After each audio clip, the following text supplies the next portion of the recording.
Nuestra lucha es espiritual, porque no luchamos contra gente como nosotros, sino contra espíritus malvados que actúan en el cielo. Ellos imponen su autoridad y su poder en el mundo actual. Efesios 6:12. Podemos aprender de este versículo que nuestros verdaderos enemigos son espirituales y debemos estar preparados para luchar contra ellos, siendo fuertes espiritualmente. En Mateo 16:23, Pedro le dice a Jesús: no vayas a la cruz. A lo cual el Señor le dijo: apártate de mí, Satanás, porque no era Pedro el que le habló, sino que le dio lugar en su mente y corazón al enemigo. Si Jesús le hace caso a Pedro, no estuviera leyendo estas palabras, porque en su sacrificio nos dio una segunda oportunidad. No es normal cuando la gente sufre enfermedades, divorcios, vicios, problemas económicos, porque la Biblia dice que Dios llevó todo eso a la cruz. Entonces debemos entender esto. Existe un mundo espiritual donde está Dios y Satanás. Uno desea lo bueno para ti, pero el otro lo malo. Lo negativo que te ocurra no siempre es culpa de Dios, puede ser culpa del maligno. Para ser libres es necesario que hagas lo que agrada al Señor y resistas lo malo. Solo por la palabra de Dios lo sabrás. A veces en el calor de la batalla podemos perder la perspectiva sobre quién es el verdadero enemigo. Efesios 6:12 nos recuerda que nuestra lucha no es en contra de la gente pecadora, sino en contra del sistema del mal y las fuerzas sobrenaturales que influyen en tus actitudes y acciones. Oremos juntos. Dios, abre mis ojos espirituales para entender y enfrentar cualquier situación. Señor, ayúdame a entender que mi lucha no es contra gente, no es contra carne ni contra sangre, sino que me estoy enfrentando a los espíritus malvados y sus autoridades. Por eso hoy quiero tomar toda la armadura de Dios, la espada del Espíritu, el yelmo de la salvación. Quiero hoy revestirme con las armas espirituales y en alabanza y en adoración a ti, ir en contra de todo plan de las tinieblas, de toda trampa y engaño de Satanás. En el nombre de Jesús de Nazaret, vamos en contra de los planes diabólicos contra nuestras vidas, contra nuestra familia, contra lo que Dios ha colocado en nuestras manos.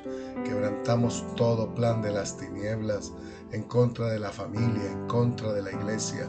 Y pedimos, Señor, que tú nos des la victoria. En el nombre de Jesús de Nazaret, reprendo toda fuerza espiritual de enfermedad, toda fuerza espiritual de muerte, toda fuerza espiritual contraria a tu voluntad y a tu palabra, la echamos fuera en el nombre de Jesús, de nuestras vidas, de nuestros alrededores, de la ciudad donde tú nos has colocado. Señor, glorifícate de manera sobrenatural. Gracias, Señor, porque tú eres bueno y para siempre es tu misericordia. Y hoy oro por cada uno de los seguidores del canal de YouTube Reflexión. Y te pido, Señor, que si alguno está sufriendo alguna opresión del enemigo, hoy sean libres en el nombre de Jesús de Nazaret. Se rompe toda cadena, se rompe toda atadura, Señor, y declaro libertad en sus vidas, en sus casas, en sus finanzas. Quiebra, Señor, toda maldición en el nombre de Jesús de Nazaret. Nos levantamos en victoria en esta hora para la gloria y honra de tu nombre. Bienvenidos al canal de YouTube Reflexión. Ahora continuamos con el plan de lectura de la Biblia en un año, y para eso leeremos el Evangelio de Juan, el capítulo 12, del versículo 27 al 50. Y leeremos en la NTV, Nueva Traducción Viviente. Y nos dice la Biblia, la palabra de Dios, de la siguiente manera. Ahora mi alma está muy entristecida. ¿Acaso debería orar, Padre, sálvame de esta hora? Pero esa es precisamente la razón por la que vine. Padre, glorifica tu nombre.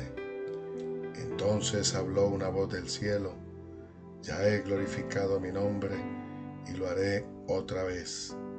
Al oír la voz, algunos de la multitud pensaron que era un trueno, mientras que otros decían que un ángel le había hablado. Entonces Jesús les dijo: la voz fue para beneficio de ustedes, no mío. Ha llegado el tiempo de juzgar a este mundo, cuando Satanás, quien gobierna este mundo, será expulsado. Y cuando yo sea levantado de la tierra, atraeré a todos hacia mí. Con eso quería dar a entender de qué forma iba a morir.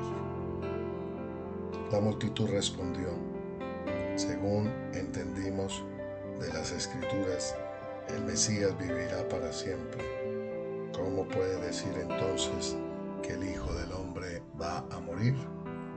Además, ¿quién es este Hijo del Hombre? Jesús contestó: mi luz brillará para ustedes solo un poco más de tiempo.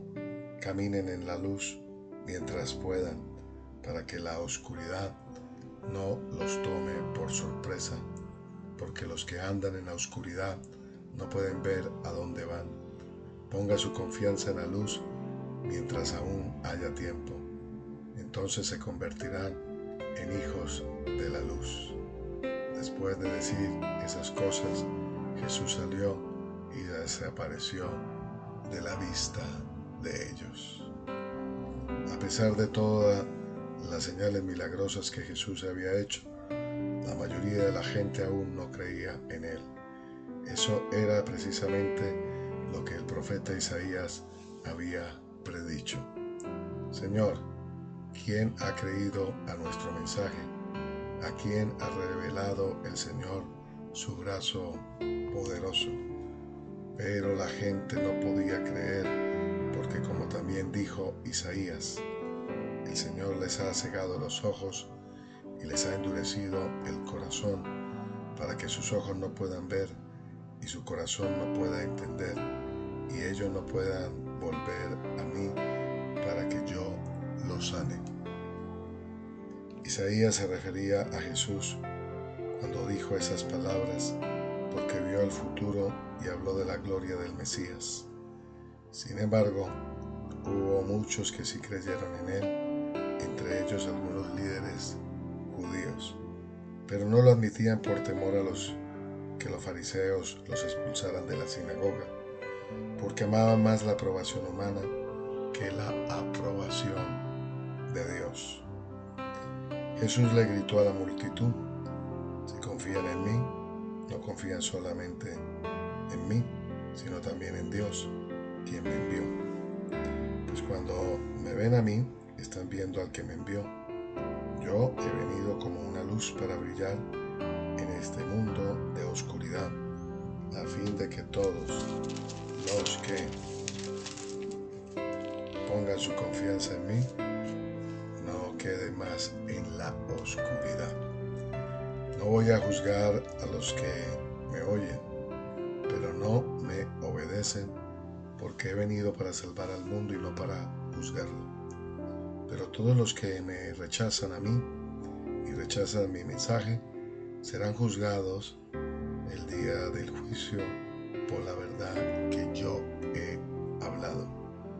Yo no hablo con autoridad propia, el Padre quien me envió me ha ordenado qué decir y cómo decirlo. Y sé que sus mandatos llevan a la vida eterna, por eso digo todo lo que el Padre me indica que diga. Leeremos ahora el segundo libro de Crónicas, el capítulo 16 y el capítulo 17. Lo haremos en NTV, Nueva Traducción Viviente. Y nos dice así la palabra de Dios. En el año 36 del reinado de Asa, Baasa, rey de Israel, invadió Judá y fortificó Ramá para que nadie pudiera entrar ni salir del territorio del rey Asa en Judá. En respuesta, Asa retiró la plata y el oro de los tesoros del templo del Señor y del palacio real. Los envió al rey Ben-Hadad de Aram, quien gobernaba en Damasco, junto con el siguiente mensaje: hagamos un trato tú y yo, como hicieron tu padre y mi padre. Mira que te envío plata y oro. Rompe el tratado con el rey Baasa de Israel para que me deje en paz. Ben-Hadad aceptó la propuesta del rey Asa y envió a los comandantes de su ejército a atacar las ciudades de Israel. Ellos conquistaron las ciudades de Ijón, Dan y Abel-Bet-Maca y todas las ciudades de almacenamiento de Neftalí. Apenas Baasa de Israel se enteró de lo que ocurría, abandonó el proyecto de fortificar Ramá y detuvo todo el trabajo. Entonces el rey Asa convocó a todos los hombres de Judá para que transportaran las piedras de construcción y la madera que Baasa había estado usando para fortificar Ramá. Asa empleó esos mismos materiales para fortificar las ciudades de Geba y Mizpa. En ese tiempo, Hanani, el vidente, fue a ver al rey Asa y le dijo: por cuanto pusiste tu confianza en el rey de Aram en lugar de confiar en el Señor tu Dios, perdiste la oportunidad de destruir al ejército del rey de Aram. ¿No recuerdas lo que les pasó a los etíopes y a los libios y a su enorme ejército, junto con todos sus carros de guerra y los conductores? En ese tiempo confiaste en el Señor y Él los entregó en tus manos.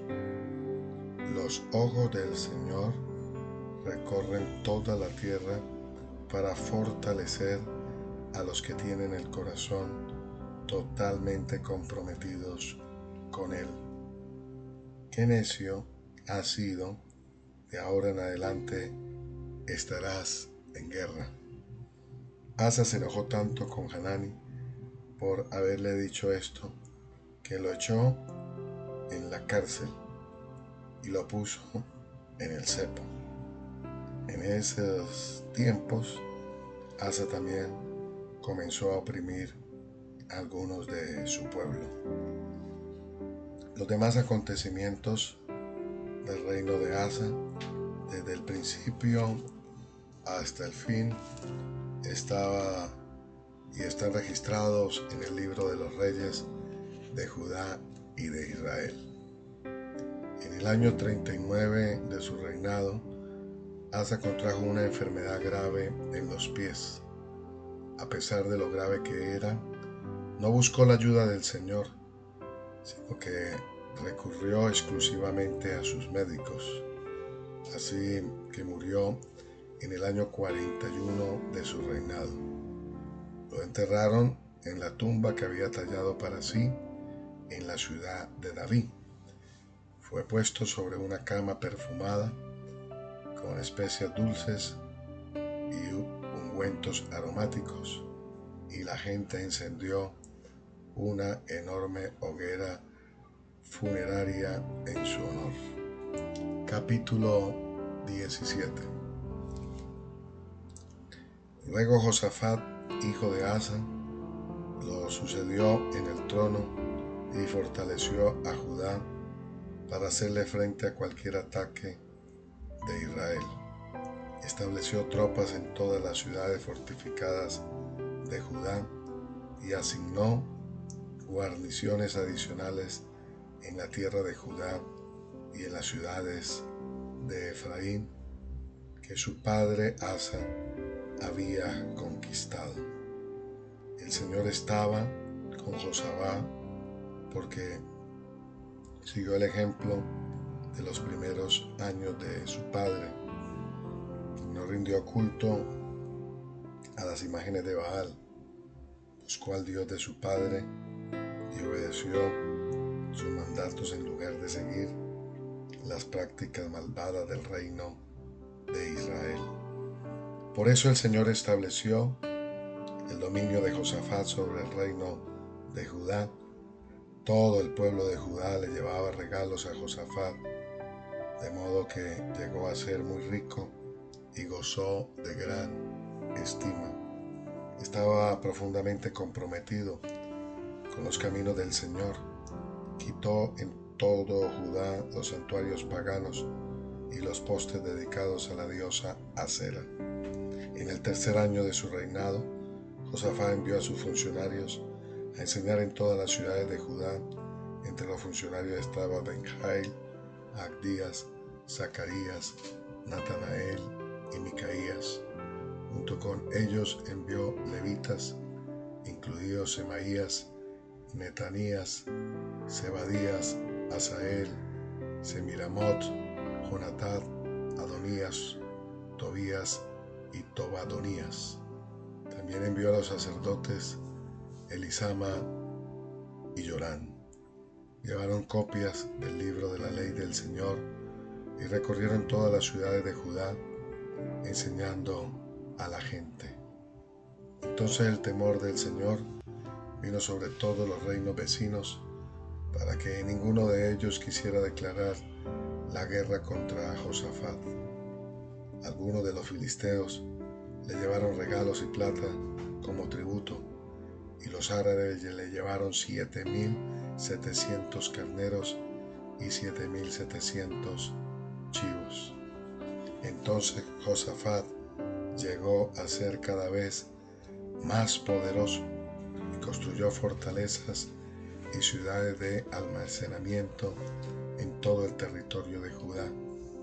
Almacenó numerosas provisiones en las ciudades de Judá y estableció un ejército de soldados experimentados en Jerusalén. Su ejército fue inscrito según los clanes patriarcales. De Judá había una tropa de 300,000 hombres organizada en grupos de 1,000 soldados, bajo el mando de Adnas. El siguiente en mando era Johanán, quien comandaba 280,000 soldados. Le seguía Amasías, hijo de Zicri, que se había ofrecido para el servicio del Señor, con 200,000 soldados bajo su mando. De Benjamín había una tropa de 200,000 soldados equipados con arcos y escudo. Estaba al mando de Eliada, un soldado veterano. El siguiente en mando era Josabad, quien comandaba 180,000 hombres armados. Estas eran las tropas establecidas en Jerusalén al servicio del rey. Además, las que Josafat puso en las ciudades fortificadas en toda Judá. Continuamos con el plan de lectura de la Biblia en un año y ahora leeremos el Salmo 78 del versículo 1 en adelante y nos dice así la palabra de Dios. Oh pueblo mío, escucha mis enseñanzas, abres tus oídos a lo que digo, porque te hablaré por medio de una parábola. Te enseñaré lecciones escondidas de nuestro pasado. historias que hemos oído y conocido, que nos transmitieron nuestros antepasados. No les ocultaremos estas verdades a nuestros hijos. A la próxima generación le contaremos de las gloriosas obras del Señor, de su poder y de sus imponentes maravillas, pues emitió sus leyes a Jacob, entregó sus enseñanzas a Israel, les ordenó a nuestros antepasados que se las enseñara a sus hijos, para que la siguiente generación las conociera, incluso los niños que aún no habían nacido, y ellos a su vez las enseñaran a sus propios hijos. De modo que cada generación volviera a poner su esperanza en Dios y no olvidara sus gloriosos milagros, sino que obedeciera sus mandamientos. Entonces no serán obstinados, rebeldes e infieles como sus antepasados, quienes se negaron a entregar su corazón a Dios. Los guerreros de Efraín, aunque estaban armados con arcos, dieron la espalda y huyeron el día de la batalla, no cumplieron el pacto de Dios y se negaron a vivir según sus enseñanzas. Se olvidaron de lo que Él había hecho, de las grandes maravillas que les había mostrado, de los milagros que hizo para sus antepasados. En la llanura de Zoán, en la tierra de Egipto, partió en dos el mar y los guió a cruzarlo, mientras sostenía las aguas como si fueran una pared. Durante el día los guiaba con una nube y toda la noche con una columna de fuego. Partió las rocas en el desierto para darles aguas, como un manantial burbujeante. Hizo que la roca brotaran corrientes de agua y que el agua fluyera como un río. Sin embargo, ellos siguieron pecando contra Él al rebelarse contra el Altísimo en el desierto. Tercamente pusieron a prueba a Dios en sus corazones al exigirle la comida que tanto ansiaban. Hasta hablaron en contra de Dios al decir: Dios no puede darnos comida en el desierto. Por cierto, puede golpear una roca para que brote agua, pero no puede darle pan y carne a su pueblo. Hasta aquí el plan de lectura de la Biblia en un año. Recuerde que lo mejor del cielo aún está por venir.